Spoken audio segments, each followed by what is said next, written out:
देखिए, लोगों का रिस्पांस जो है वो बहुत अच्छा मिल रहा है और सुनकोट में तो आज मुझे तवक्को से ज़्यादा रिस्पांस मिला।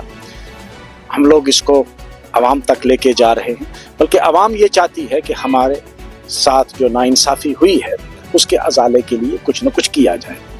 और हमने ये गौर करके अकरम साहब की वसातत से और अकरम साहब की जो माहिराना सलाहियतें हैं उनका इस्तेमाल करके हमने सोचा कि बेहतरीन तरीका यही है कि लोगों के सिग्नेचर लिए जाएं और वो सिग्नेचर फिर हम कहीं अप्रोप्रिएट जगह पर पेश करेंगे कि भाई ये लोग चाहते हैं कि हमारी रियासत को वापस किया जाए और उसके बाद लाएअमल आगे तैयार किया जाए। गवर्नर साहब का अपना काम है, हम लोग एक जमहूरी तरीके से अपना हक वापस मांग रहे हैं।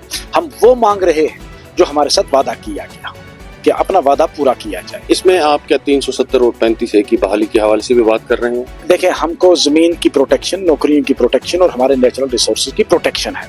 अब वो आप किसी भी प्रोविजन में रख के दे दो, हमें कोई एतराज़ नहीं। मैं ऑनरेबल MLA मुजफ्फर खान साहब का शुक्रगुजार हूँ कि वो रजौरी से चल कर यहाँ आए।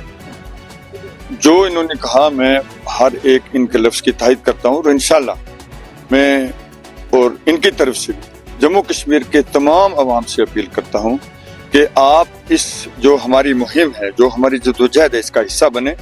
और मैं ख़ास कर रजौरी पुंछ के लोगों से ये अपील करता हूँ कि आपको ये सिग्नेचर कैंपेन जो है अपने अपने घरों में लिखा कर जिसने भी जो दस्तखत किया वो मुझे पहुँचाएँ, मुजफ्फर खान साहब को पहुँचाएँ, ताकि हम किसी अप्रोप्रिएट जगह पर इसको पहुँचाएंगे। और मैं ये लोगों को यकीन दिलाता हूँ इंशाल्लाह कि हमने ये तहरीक शुरू किया तो तहरीक में आस्ता आस्ता इसमें इंशाल्लाह ताला सब ऑनरेबल MLAs हमारे साथ इंशाल्लाह आस्ता आस्ता आप देखेंगे।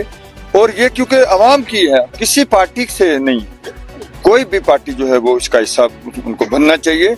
तो ये आवाम की एक बात हम लेके चल रहे हैं। जिन लोगों ने वोट दिए हैं उनको उन्होंने जिसको भी अपना नुमाइंदा बनाया है, इंशाल्लाह सब लोग आप देखेंगे आस्ता आस्ता। ये शुरुआत है, हम आगे इसको लेके सब हमारे साथ।